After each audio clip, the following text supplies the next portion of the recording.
欢迎大家回到 Gina TV。有非常多的同学他想要学习美睫，但是呢，他们在咨询的时候呢，他们就会问说：老师，我想要学那个日式的美睫，老师，我想要学韩式的美睫。那我们今天就来讲解什么是日式美睫，什么是韩式美睫，什么是台式美睫。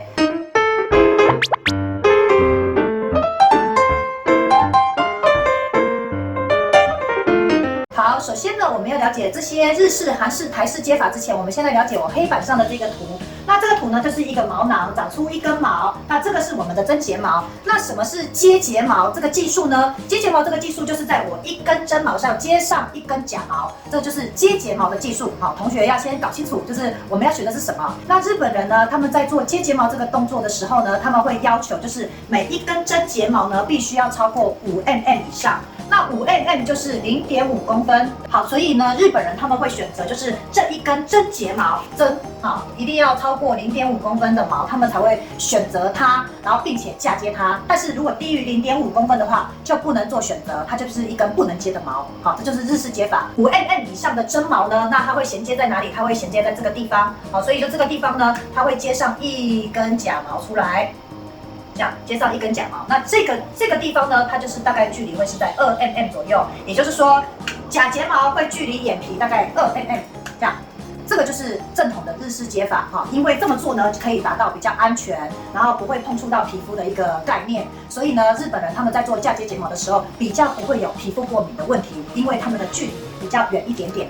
那这个呢，这边呢，我们把它写在这里，这边就是日式，好，日式的这个距离大概就是这么远。那什么是韩式接法呢？讲到这个呢，我就要跟大家提醒一下，我们这个接睫毛的技术呢，它其实是源自于韩国哦。好，那韩式接法它是接在哪里呢？一样是这根毛，它是选择衔接在这个1mm的地方，好，所以呢，这个韩国人呢，他们会选择就是距离大概1mm左右，所以我把它标注在这里。那再来，接下来大家就会问说，那台式接法呢？台式接法是这样哈，就是我们把它接在这个距离眼皮再切一半，也就是0.5mm的地方。但是不排除哈，我们台湾也有非常多的美睫师呢，为了求方便，直接放在眼皮上的也有，所以这边要呼吁同学一下，就是千万不要为了你的方便，直接帮客人直接碰触在眼皮上。我们刚刚前面有讲到，为什么日本人他会距离这么遥远呢？就是因为他想要避免眼皮过敏的这个现象。那因为台湾人呢，可能大家比较没有那么担心啊，因为觉得眼皮过敏可能就是擦药一下就好了，所以这个部分呢，还是要请同学特别留意，一定要记得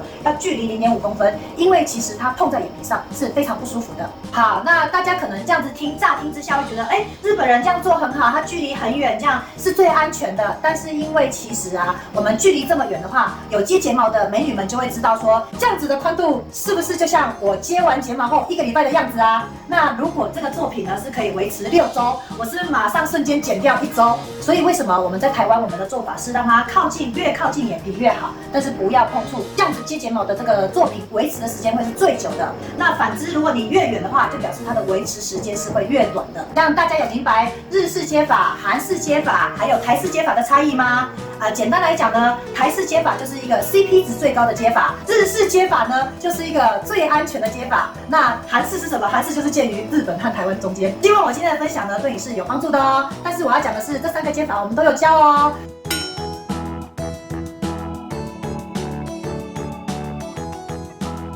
Gina TV， 我们下回见，拜拜。如果你喜欢我的影片，请帮我按赞、分享、留言、订阅，并且要打开小铃。